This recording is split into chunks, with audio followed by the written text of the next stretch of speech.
Pozdravljeni.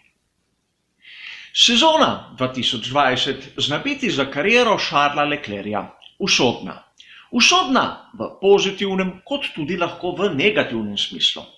Kako so z njim ravnali v sezoni 2019 in kak je bil rezultat spora v skuderiji Ferrari, je bilo že obdelano v posebnih prispevkih. Kogar zanima, si jih lahko ogleda, bližnjice so seveda v opisu, a menim, da povedano v tistih dveh prispevkih je še zmerom aktualno. A glede na tisto prihajajočo sezono 2020 se moramo zamisliti nad naslednjimi dejstvi.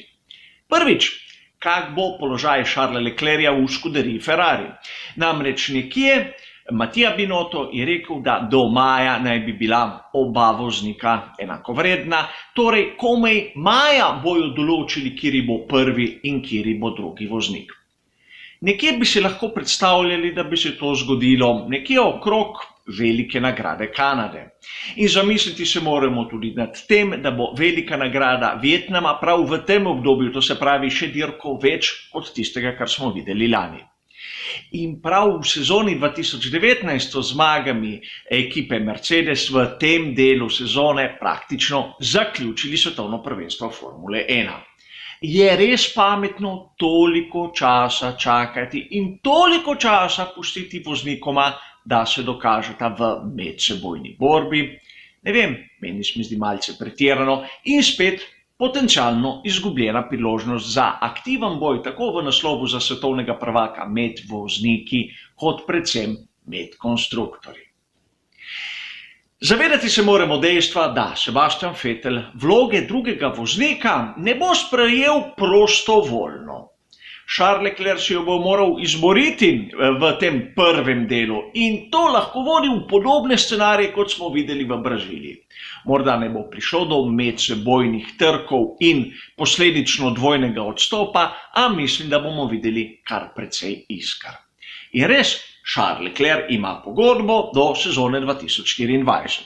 Po eni strani to ne pomeni mnogo, namreč spomnimo se samo, kaj se je zgodilo s Kimijem Raikkonenom. Imel je podpisano pogodbo in pač niso jo spoštovali, ker so se interesi spremenili. Sebastian Vettel ima pogodbo do konca sezone 2020. To pomeni, da potencialno je 2021 en sedež v Ferrariju prost. In mnogi na ta sedež že sedaj postavljajo Lewisa Hamiltona. In smo prepričani, da bo Charles Leclerc, ukolikor pride Lewis Hamilton v skuderijo Ferrari, igral vlogo prvega voznika. Sam v to resno dvomim. In še naprej obstaja še ena možnost, kakšna bo usoda z Mickom Schumacherjem. Tudi v njega mnogi mediji postavljajo veliko upov. Kaj, če bo on prišel v skuderijo Ferrari? Kako vlogo bo odigral Charles Leclerc?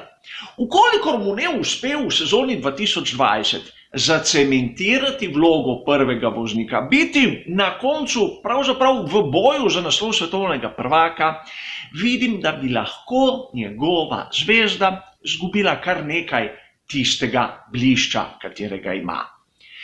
Ne smemo pozabiti tudi na to, da ni samo Sebastian Vettel tisti naravni antagonist Charlesa Leclerca. Lewis Hamilton zagotovo ni rekel zadnje, a ne smemo pozabiti niti na Maxa Verstappena. Ta je praktično 3 tedne starejši od Charlesa Leclerca, nekaj dni manj.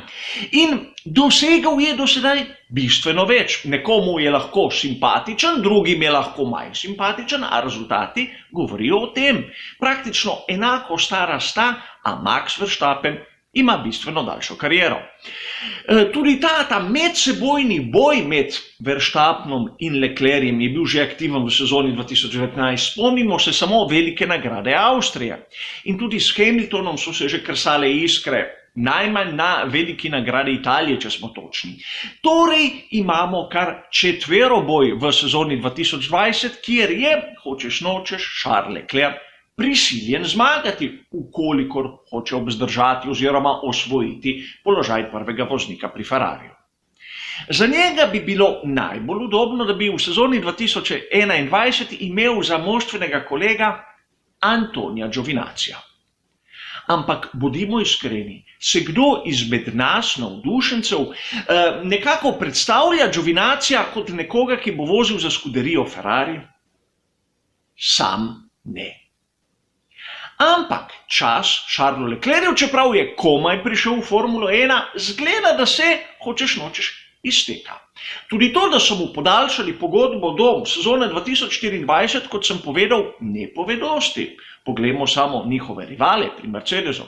Valtteriju Bottasu podaljšujejo pogodbe z leta v leto. Valtteri Bottas ima vlogo drugega voznika, a zavedajmo se enega dejstva. Pri Mercedesu, odkar poznamo turbo hibridno dobo, so pobrali vse naslove svetovnih prvakov, tako med vozniki kot med konstruktorji. Torej, poznajo svoj posel in vedo, kaj delajo. Videli bomo, kako se bo odvilo pri Ferrariju. Hvala za vašo pozornost, ter nasvidenje.